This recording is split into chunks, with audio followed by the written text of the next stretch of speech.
Surprise! Hey, guess what?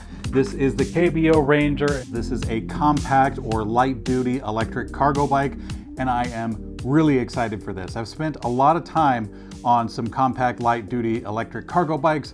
I've done them throughout the years. I've carried my kids with them. So let's go ahead and put this bad boy together, see what it comes out to. All right, so the first weapon of choice is the screwdriver. You want to know why? I'll show you why. Because there are little tiny staples, usually on the corners, on the edges of the seams. We're going to use a screwdriver just to pluck those out. Now, the reason why we do that is because these staples, sometimes they can scratch the bike on the way out. So we're going to go ahead and remove that risk right now. Okay, let's go ahead and open the box. Do that with my Australian knife.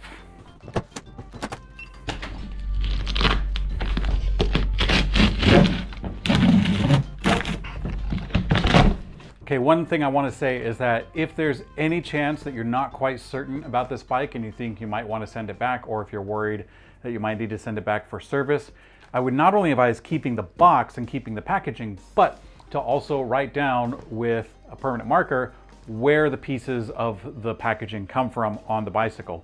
That way, when you have to pack it up, or if you send it to a shop to pack up, it'll be so much easier. By spending an extra 5 minutes writing down where the pieces come from for the packaging, you're probably going to save maybe an hour's worth of time on your end if you have to package this thing up again. For me, I'm not worried at all. I am so excited for this bike, and I have a lot of confidence with the company, so I'm not going to be writing down anything. I'm just going to be ripping it open and going from there. If you are as committed to the bike as I am, then just by all means, go right ahead, jump in.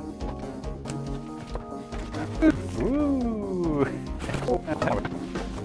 This is important. This has the charger pedals and a bunch of other knickknacks. Want to keep that nice. Okay. All right, front wheel and fender. Want to get that out of the way. All right, so let me show you this. Inside of the box, you have the majority of the bike already pre-assembled. We're talking about the back wheel, the derailleur, all of that stuff is all in here, including the battery. So that is actually a fair amount of weight to be picking up out of this box, because you got to lift up the whole entire bike up to about waist high, and that's with the battery and everything else. So you might want to get some help in doing this. Myself, I've done this many times with much heavier bicycles, so you're going to see some He-Man dad strength out of me as we pull this up. Let's go. All right, so you may remember that we used the knife to open the box in the first place, but put the knife away, and I would also advise putting away scissors if you have some of those. You'll want to use some wire cutters. They don't have to be bicycle wire cutters, but use some wire cutters because you want a really tiny, precise cut for when you're taking off the packaging zip ties. Pretty much all the zip ties on here are going to be for packaging. There are a couple of them down by the cables that go to the derailleur and also the brakes, and there might be some up in front by the wires going up to the handlebars, but all of the white ones that are part of the packaging, and they're pretty clear, you can just kind of examine them, those got to come off, and I don't want to use some long blades like scissors or a knife to do so. I want something really nice and precise so I can only cut the zip tie and not get to the paint, because I want to keep that nice, pretty paint.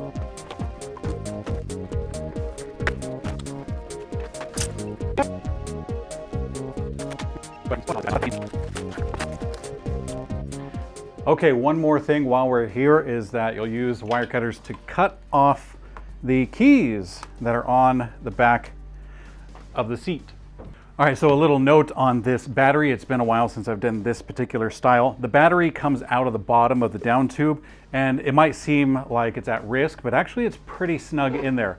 Part of that snugness is actually getting the battery out. So after you get it nice and locked in position the way that it comes from the factory, go ahead and kind of pinch the battery in, then you can unlock the actual release, and then it will come out just a little bit. After it comes out a little bit, then you can go ahead and let go and use a little lever to do the last little bit. That will get the thing out, and then you can, boom, charge up the battery while we do the rest of the build. All right, so while we do the rest of the build, let's go ahead and charge up the battery. There is a little charge port right in here, and the charger for the bike is in here. Here's our little box of goodies. So we'll go ahead and get the charger out. Pull it out of here. All right, user's manual. This is actually just for the charger itself. This end goes into the wall. This end goes into the battery.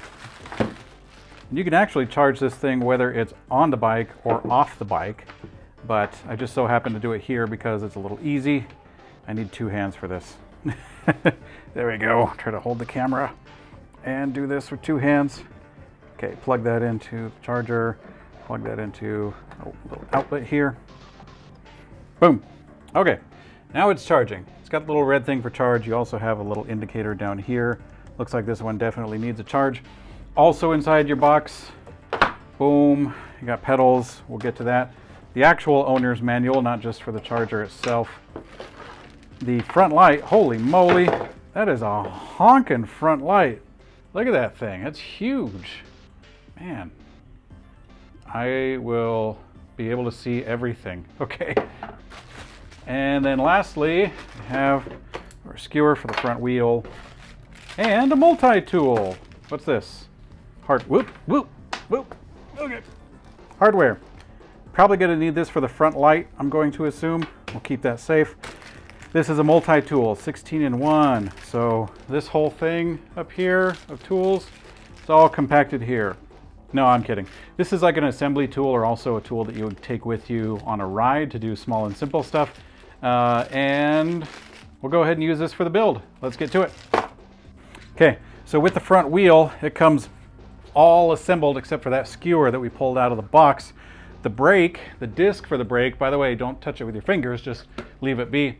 The brake is going to go on the driver's left side. It's going to match up with the brake caliper, the thing that goes over this disc. And it's always that way for every bike pretty much all the time. So if you see a bike where the brake is flipped over, it probably means that the whole entire fork is flipped over. It's a simple mistake, but that's the sort of thing that you got to look out for.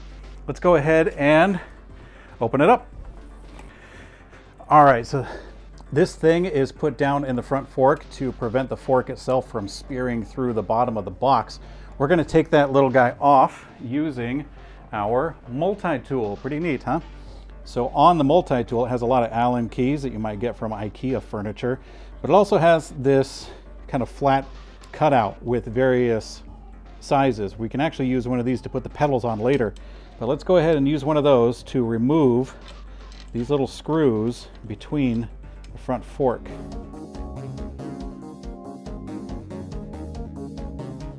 So we got our wheel cleared, or the space for the wheel. Let's go ahead and take our skewer right here.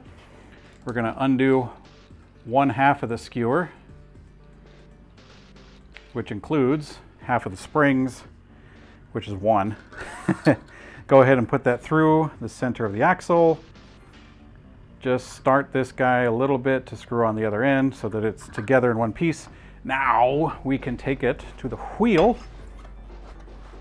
and go ahead and lift it up into the wheel. I'm watching the disc. This is actually kind of a tough angle to get. Let me see if I can use my handheld camera to see that. Sometimes you might want to put something white like the packaging underneath. That way what you can do is you can see this little space right here where my finger is highlighting. That little space right there, and notice I have this white background. In a gray background it'd be a little harder to see. But anyways, so that little space is between the pads. And what I'm trying to do, this is especially difficult when I'm holding a camera, is I'm trying to get the disc to go in between those little pads a little bit. I've got to move the camera out of the way because the tolerance levels are so tight that I can't even fit a camera in there, as small as it is. I can't even fit a camera in there. All right, lift it up and then we'll start screwing it together. We'll get it almost tight and we'll use the latch on here to do the last little tightening. Now we have a wheel. Fantastic. So let's go ahead and get the stem off. You'll notice that I put a little bit of styrofoam on the back wheel. That's only so that this thing will be more stable and that the front wheel isn't going to spin around, because when the front wheel spins, it's going to take the stem with it and do a little curvy thing. So let's go ahead, take off the cap for the stem, put the handlebars on, so that this thing is so much easier to work with.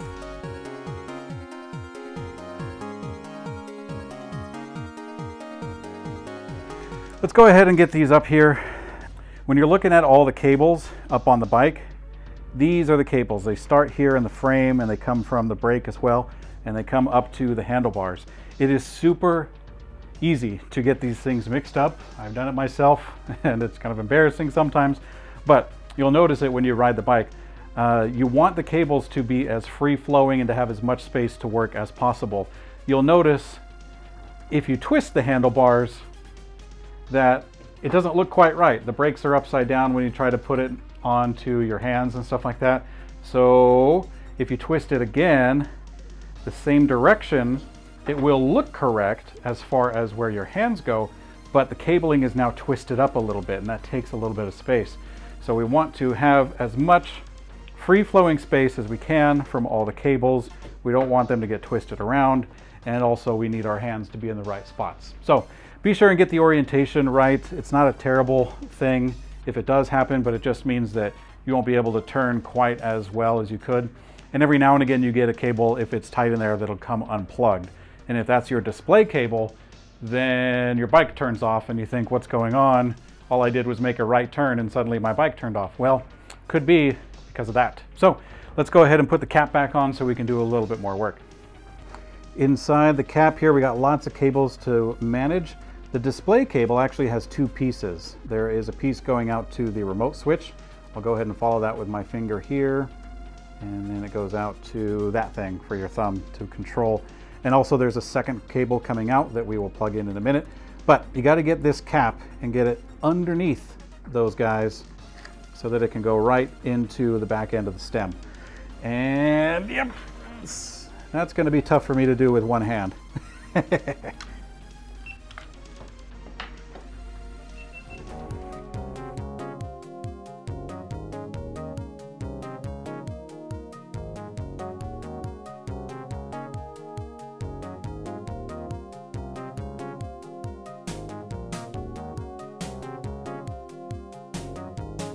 All right, so one thing I do want to note about the handlebar setup on the stem is that you want to leave them just a little bit loose so that you can change it on the fly, because we're going to actually sink it in and get our final answer after we size the bike for the actual rider.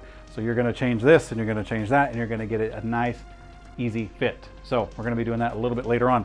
Also, while we're up here, we do have to plug in the display.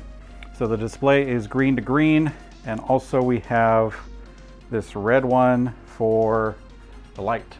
There we go. They make these nice and tight on purpose. There are little tiny arrows on here. Let's see if I can get just the right reflection on there. There we go, something like that. So there's little tiny arrows on here to match it up so that you get just the right fit. These are nice and snug. They don't want this stuff to come out very easily. So the other cable, this red one, is going to be for the light. So let's just go ahead and do the light. We got to do it sooner or later. The light goes with the fender, so we're going to be doing both of those at the same time. Okay. Now let's go ahead and work on getting the fender and that big honkin' light. So on the honkin' light, you'll notice that it came packaged up this way. All you got to do is just open it up like that, and then it will fit onto the fork like so. On the fender, these little points go into the hardware that we pulled out from the baggie. And these little points go into the bottom of the fork here to bolt onto there. This one, the screw, actually goes all the way through the top of the fork, and it goes through the fender as well. One thing to note about it is that although we have our multi-tool, which has both tools necessary, has a 5mm, it's got a 5mm for the front, and it also has a 10mm for the nut on the back. However, we can't do both of those at the same time because we got one tool. So I'm going to use my handy 10mm open wrench, and that alone justifies all these other tools. At least it does so to my wife. Let's proceed. So I'll go ahead and get the fender on there. I'm going to mount the fender in the back of the fork because I want more coverage towards the actual splash point back here. If If you want to, you can put the fender up on the front, but I choose to have the bracket towards the back. I think that's where it makes the most sense for me. I'm gonna take the light, put the light on the front. Ugh, need more hands. I'm gonna go ahead and spear the screw through there, go through the fork, and then up on the back. And where's that 10 millimeter? Right there. Okay. Now that I got everything roughly in place, I'll let the light dangle for a little bit. I'm gonna get these screws on the bottom of the fork with that little frame of the fender itself. Bag. These are little 4 millimeter heads.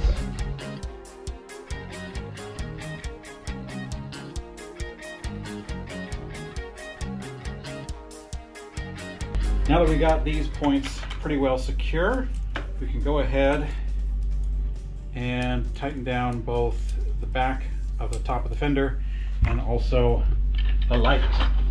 So right now I don't have the front rack. The front rack will definitely impede part of the progress for this lamp. So when we do another video about the front rack, hopefully I can get my hands on one, we're gonna have to adjust this. But for now, we got plenty of space. So let's go ahead and utilize it.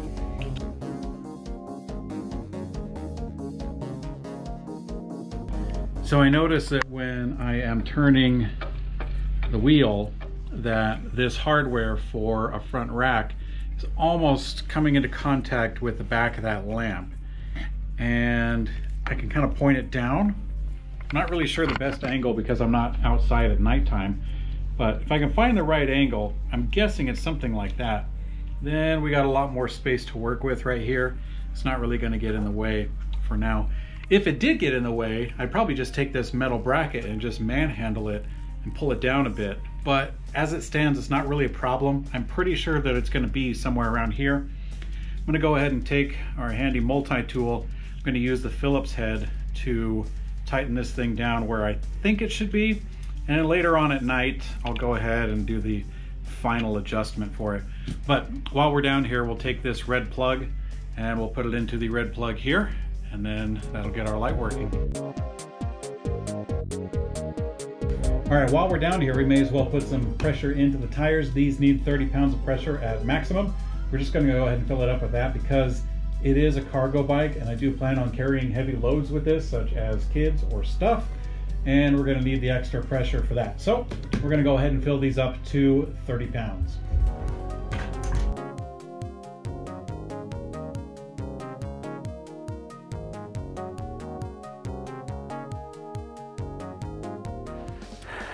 Okay, the next step is going to be to put on the running boards.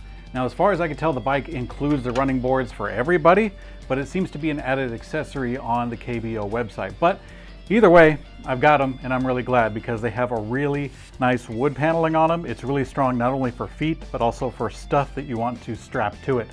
So I'm gonna put this one on. This one's a little bit loose.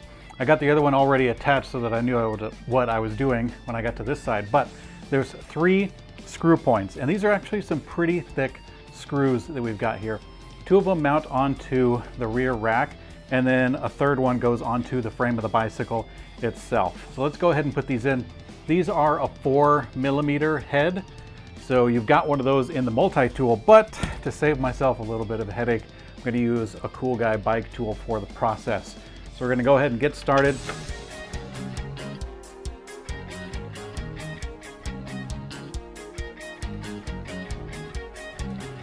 Okay, so we are almost there. The only thing we really have to do is the rider adjustment and then the pedals. I always do the pedals last because I don't like to hit my shins.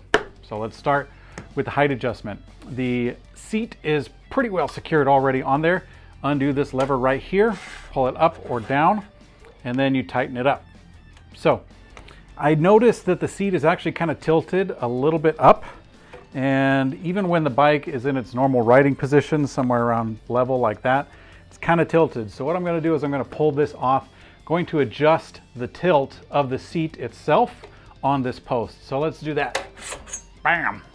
Okay. All right, so super simple. This is the seat, and all we have is a little 6 millimeter head right there. So we'll go to our multi-tool, bust out the number 6, make sure it fits. Nope, that's the 5. I guess 6 is all the way at the edge. Okay, there's the 6. Let's go ahead, put it in there. And these are usually really tight, really tight. So let's, oh no, that was loose. Well, it's good we're doing an adjustment anyway. Okay, so get that in there, loosen it up. Boy, this is a challenge. You know what? Multi-tool is great, but I need the right tool for the job. This one. See that little ball head? That's what makes the difference. Now I can fit the whole thing in there, get a whole, pretty much, rotation in there. Okay, now that it's loose, it can hinge on this little axis right under here. So it goes in that manner. I'm going to go over to the seat. Now that I'm over here on the seat, I can kind of get an idea for what it should be, because if I just try to do it on the bench, I'm not going to get it right, because I'm just guessing as to what the angle of the post is, or the tube rather.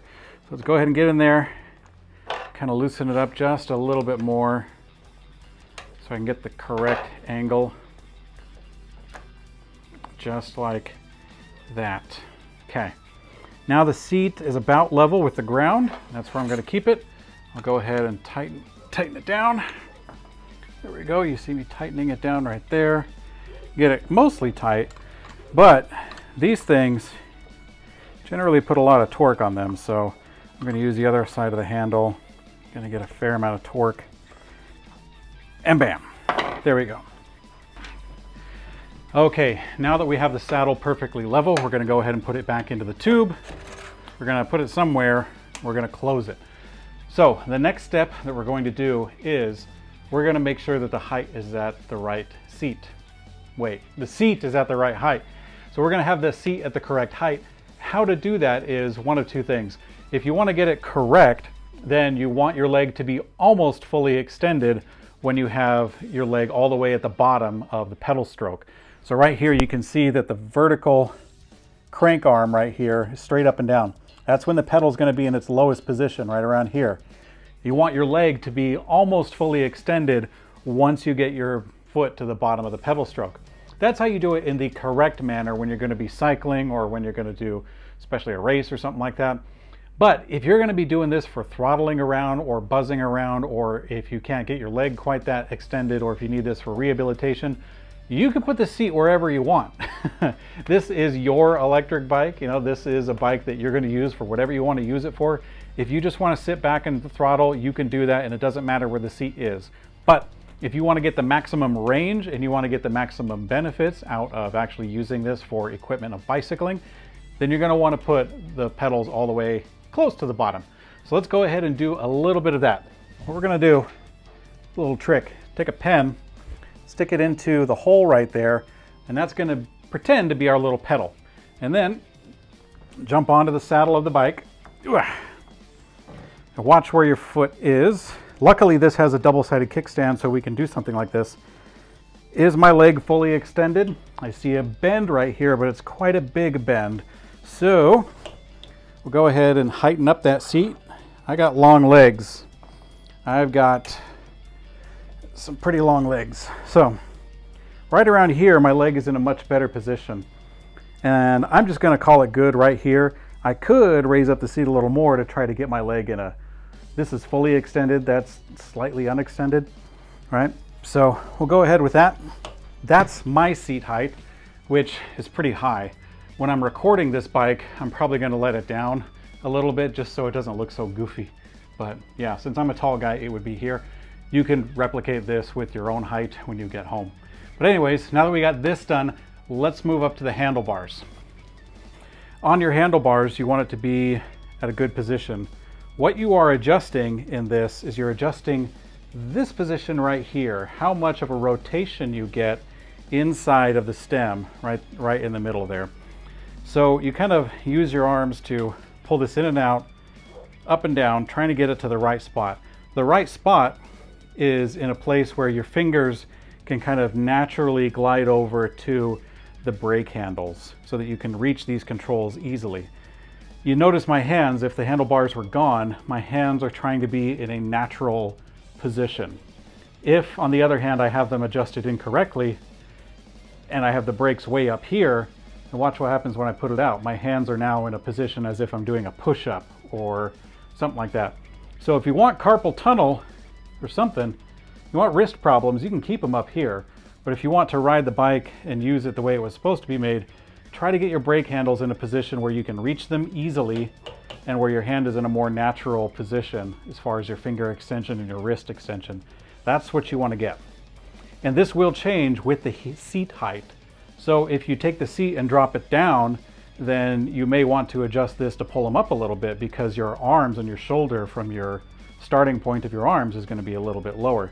So get this to a comfy height. You might want to experiment with the seat going up and down, but this is how you get a really good position for your hands to be in so you can ride for long distances and carry some heavy stuff without having to worry about getting wrist problems. So now that we have this here, let's go ahead and use our 4mm Allen key to tighten down the stem right in here.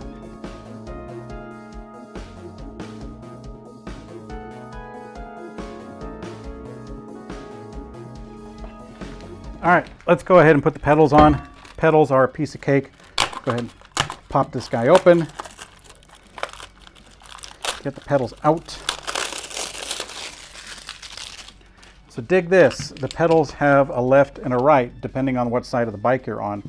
If you look really closely, I don't know if you can see this, but there's a little WL right here and there's a little WR right in there, just imprinted. That's how you know which one is the right and which one is the left. The right one goes on the right side of the bike as if you are sitting on the bike and pedaling. You know, that's your right side when you look at the right side. The left side actually screws in backwards. Let's go ahead and start on the biker's right side. Take the pin out of there. This one screws in just like normal. It's really not that difficult. You screw it in there, righty-tighty, lefty-loosey, no surprises there, and everything's all good. You can use a pedal wrench. It's a 15mm wrench, and so long as it can fit in there, that's fine. That's all you really need. So you don't have to have a fancy bike tool for this, but it came with the set, so I like it. Okay, let's go to the opposite side. Now on the opposite side here, it actually has it printed onto the crank itself. This has to get screwed in backwards. So put it in there and then use your fingertips to screw it in backwards. So that means you tighten it counterclockwise to make it tighter. When you get to the edge, go ahead and use a 15mm wrench of any kind, so long as you can get it in there, and tighten it down. Don't be shy. You can tighten it quite a bit. Okay, pedals are done. All right. Especially after the lunch break, this thing is fully well charged. So let's go ahead and start by putting the bottom in end first. So what we're going to do is I'm going to slide it in there. I'm going to start by trying to make contact here. So I'm going to put it in there and then lock it into position. So I'll go ahead and start by getting it somewhat close. Oh, this is a lot easier than I thought. Bottom's in position. Let's go ahead and lock it in. Boom, baby. Get the keys. We're good to go. I set up all the camera and everything, and that shot was incredibly easy.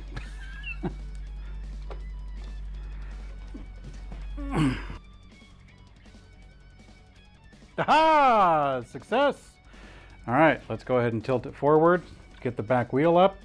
Let's check the throttle. Oh, we are in business. Okay, aside from the multi-tool that came with the KBO, this one can do everything. It really can, but it doesn't do everything well. So by order of appearance, here's what I used aside from this. This was really handy.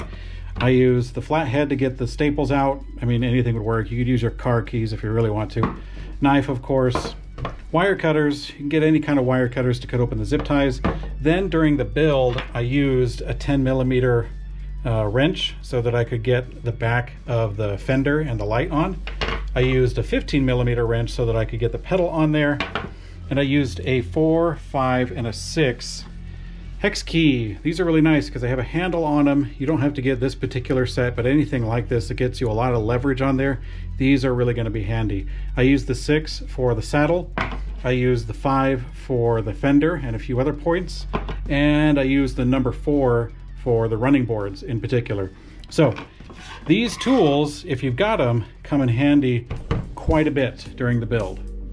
So we have now built the KBO Ranger, and it's also sized and charged, ready to rock.